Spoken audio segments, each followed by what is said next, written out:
I had always thought of Rachel and me as solid.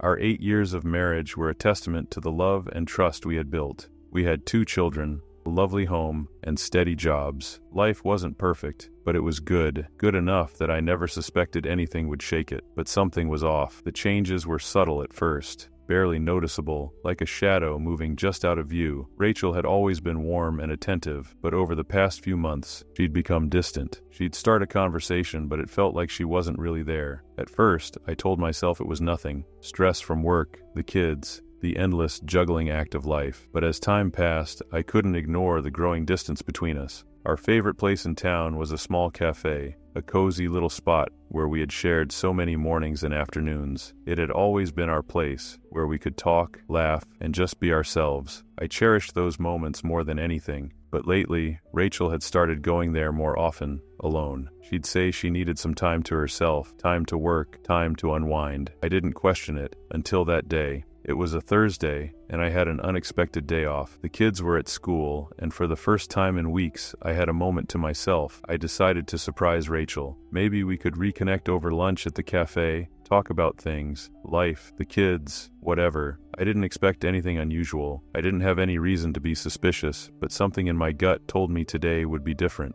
When I walked into the cafe, I immediately saw Rachel. She was sitting by the window, a familiar spot where we had shared so many quiet moments. But there was someone sitting across from her, a man, a stranger. My heart skipped a beat as I watched them. Rachel was laughing at something the man had said, her eyes bright, her posture relaxed, her hand placed casually on the table. I didn't recognize him, and the way they were sitting, so close, so comfortable, it felt wrong. My chest tightened as I stood there frozen, staring at them. I told myself to stay calm. Maybe he was a colleague, someone she had been working with. Maybe it was nothing. But as I stood there, watching them, I couldn't shake the feeling that something was wrong. The smile on her face, the way she leaned in when he spoke, the easy laughter, it was all too familiar, too intimate. I didn't know what to do. Should I walk over to their table and confront them? Or should I stay hidden and watch, hoping for some kind of explanation? I decided to stay out of sight, sitting at a table nearby. My heart was racing. My hands were trembling slightly as I took in every detail. Rachel's gaze, the way her body was angled toward him, the way they exchanged glances.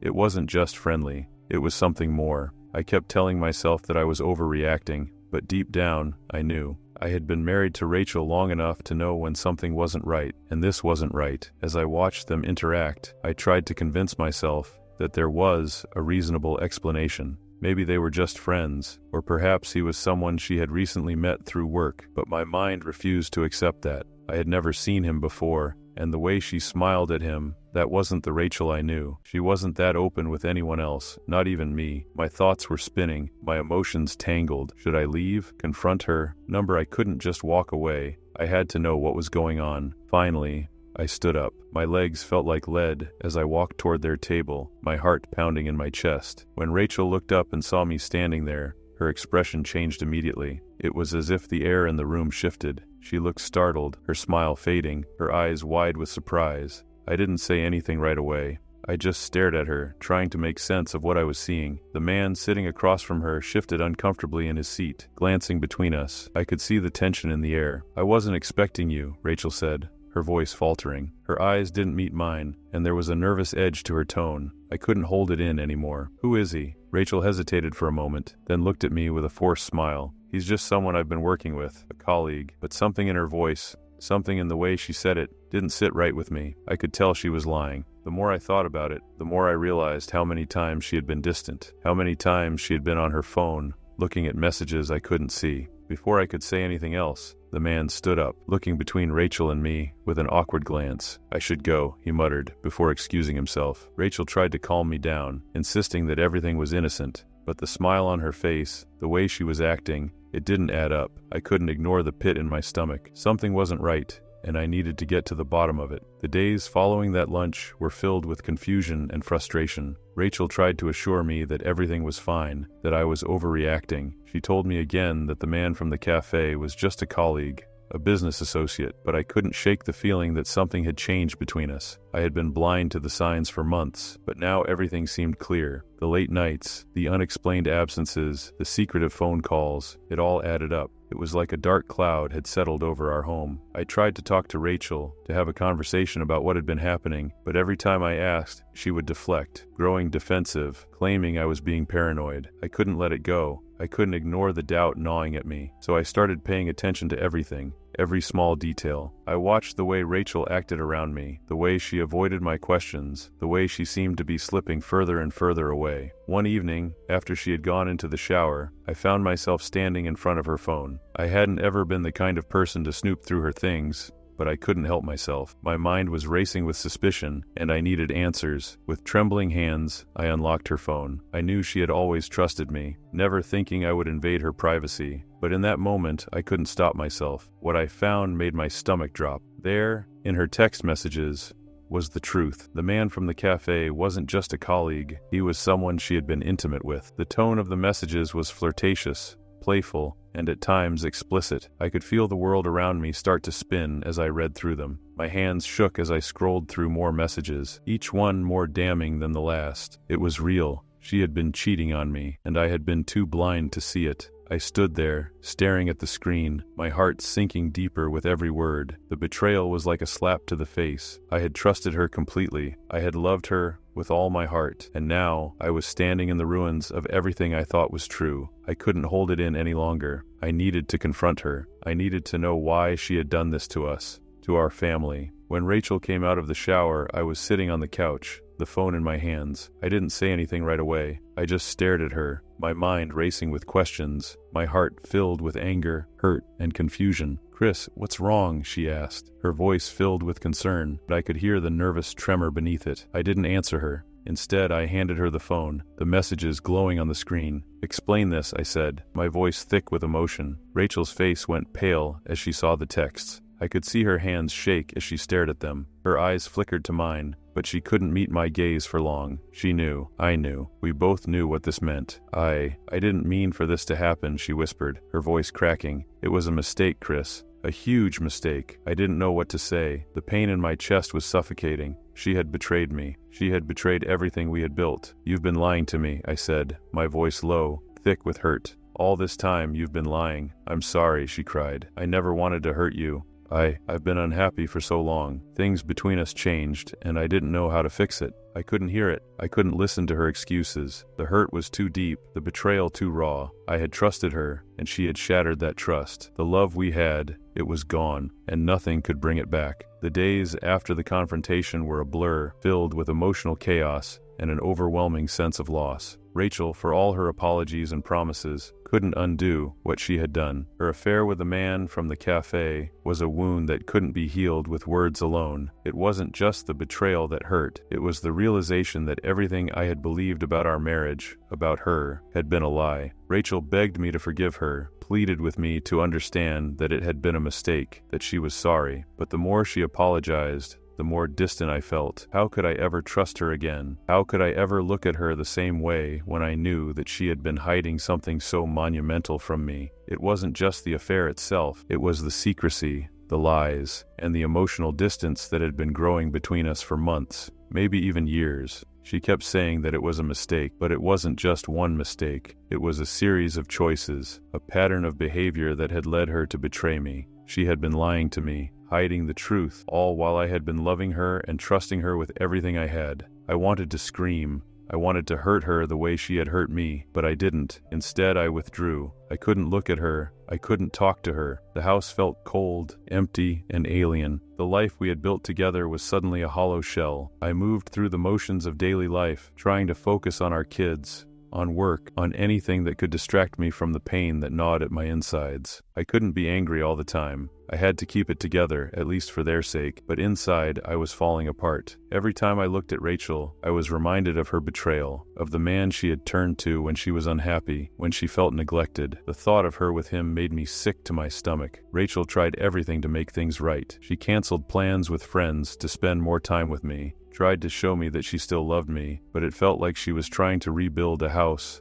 on a foundation of sand. The trust had been broken, and nothing could fix it. One evening, after the kids were in bed, Rachel sat down beside me on the couch. She had been crying, her eyes red and swollen. "I can't lose you, Chris," she whispered. "I can't lose everything. Please, let's work through this." We can fix it. I looked at her, at the woman I had once loved so deeply, and felt nothing. No anger, no love, just emptiness. Her face, once familiar and comforting, now seemed like a stranger's. The warmth I had always felt when she was near was gone, replaced by a cold, suffocating silence. I don't know if I can forgive you, Rachel, I said, my voice barely a whisper. I don't know if I can ever trust you again. Her face crumpled as she reached for my hand, but I pulled it away. I don't want you to forgive me, not if it's not real. I don't want you to stay with me out of guilt. If you can't love me the way you used to, then maybe it's better we part ways. The words were out before I could stop them, and as soon as they left my mouth, I knew they were the right ones. I didn't want her pity. I didn't want her forced apologies. I wanted her to fix what was broken, and I didn't know if that was even possible. Rachel didn't say anything. She just sat there, her eyes filled with tears. We were both too lost in our own pain to speak for a long time. It felt like the air between us had thickened, like it had become impossible to breathe in the same space anymore.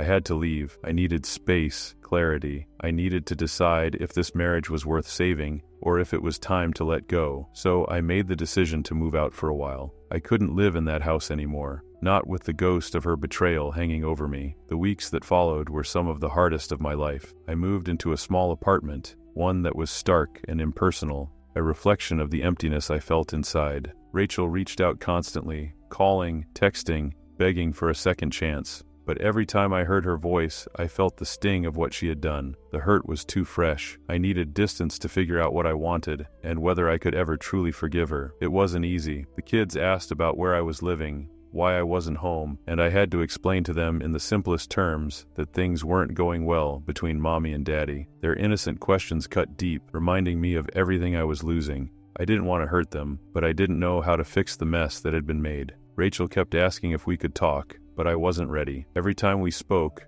I relived the pain of discovering her betrayal, and it was too much. I couldn't do it. I needed to focus on myself and what came next. Slowly, the anger began to fade. It was replaced by a quiet sadness, a grief that settled deep in my bones. I mourned the loss of the woman I thought I knew, the life we had built together. But at the same time, I started to realize something. I couldn't keep living in the past. The hurt she caused me was deep, but I couldn't let it define me forever. I had to move forward. As the weeks passed, I began to focus on myself. I started going to therapy to work through my feelings, to help me understand what had happened, why it had happened, and what I needed to do to heal. I spent more time with the kids, building new memories with them, and tried to find some semblance of normalcy in a world that felt broken. It wasn't easy, but I began to feel the smallest glimmer of hope. Maybe, just maybe, I could rebuild my life. Maybe I could find peace again, even if it didn't look like the life I had once imagined. Months passed, and Rachel and I rarely spoke. I kept my distance, focusing on my own healing. Rachel's calls became less frequent,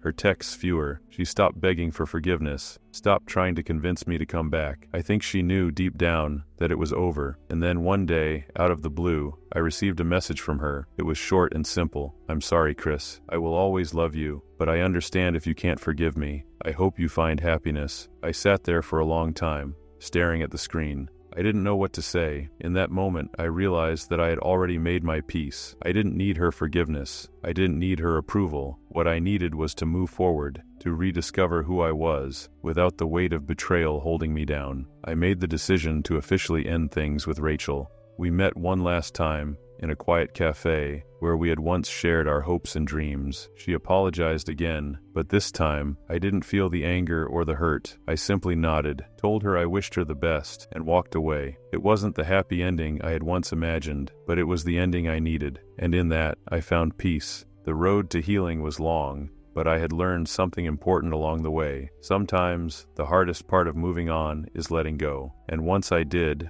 I found the strength to rebuild my life, piece by piece. Rachel and I would never be the same, but I could finally breathe again, knowing that I was free to start anew. The days after I officially ended things with Rachel were quiet, almost eerily so. I spent most of my time reflecting on everything that had happened. The betrayal, the pain, the attempts to mend what had been broken. I wasn't angry anymore. The anger had been replaced by a quiet acceptance of what was. The truth was that the person I thought I knew had changed, and I had to accept that our marriage, as I had once known it, was over. In the months following the separation, I focused on rebuilding myself. I started exercising again, something I had let slip over the years. I spent more time with friends, something that had become rare during the last months of my marriage, and most importantly, I spent time with my kids, trying to create a stable environment for them amid the uncertainty of our new reality. They deserved better than to be caught in the fallout of our broken marriage. In therapy, I learned how to let go of the past. I had always prided myself on being the good husband, the one who worked hard and loved his family,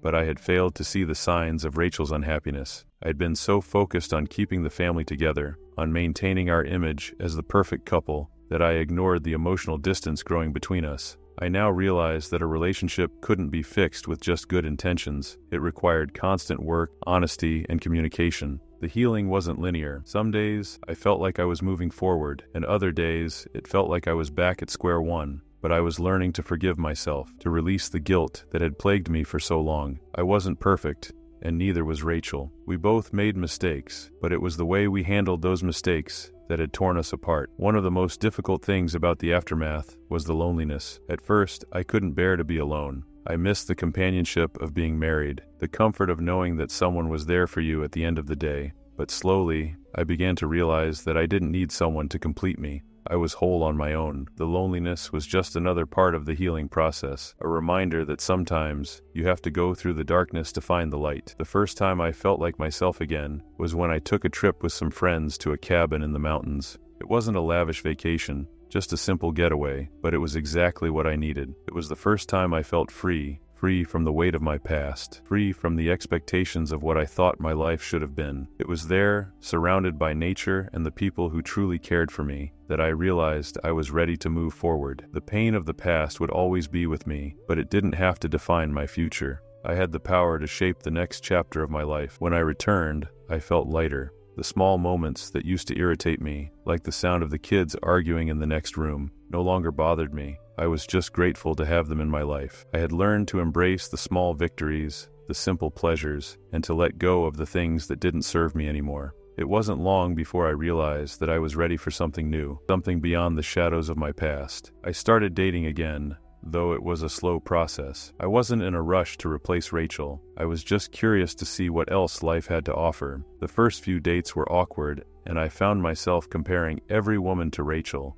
But slowly, I started to let go of those comparisons. I allowed myself to open up to the idea that love, in some form, could come back into my life. The final step in my journey was accepting that Rachel and I would never be the same again. I'd spent so much time hoping for reconciliation, imagining that one day we could go back to the way things were. But the truth was that the past was gone. We both had changed in ways that were irreparable. I saw Rachel occasionally, at school events, at the kids' soccer games, or when we had to talk about co-parenting. There was still some tension between us, but it wasn't the same anger that had fueled our earlier conversations. We had both moved on, in our own ways, and the time we spent together was more about our children than about us. Over time, we learned to coexist, civilly, for the sake of the kids. I realized that forgiveness didn't mean I had to forget. It didn't mean I had to go back to being the man I was before all this happened. It meant accepting that things had changed, and that it was okay. I had changed too, and that was all right.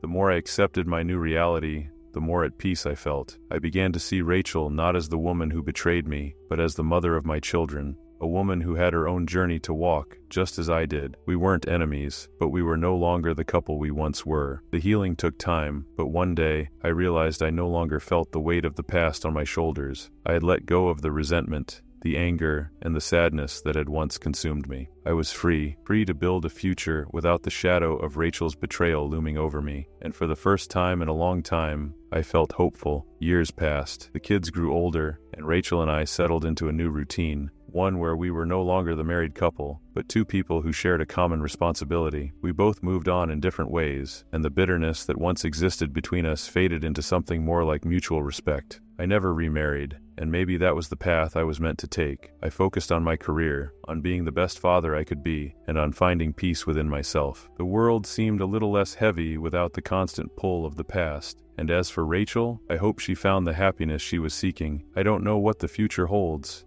but I know this: I am no longer defined by what happened. The past is behind me, and I'm finally ready for whatever comes next. Life, I learned, goes on, and so did I.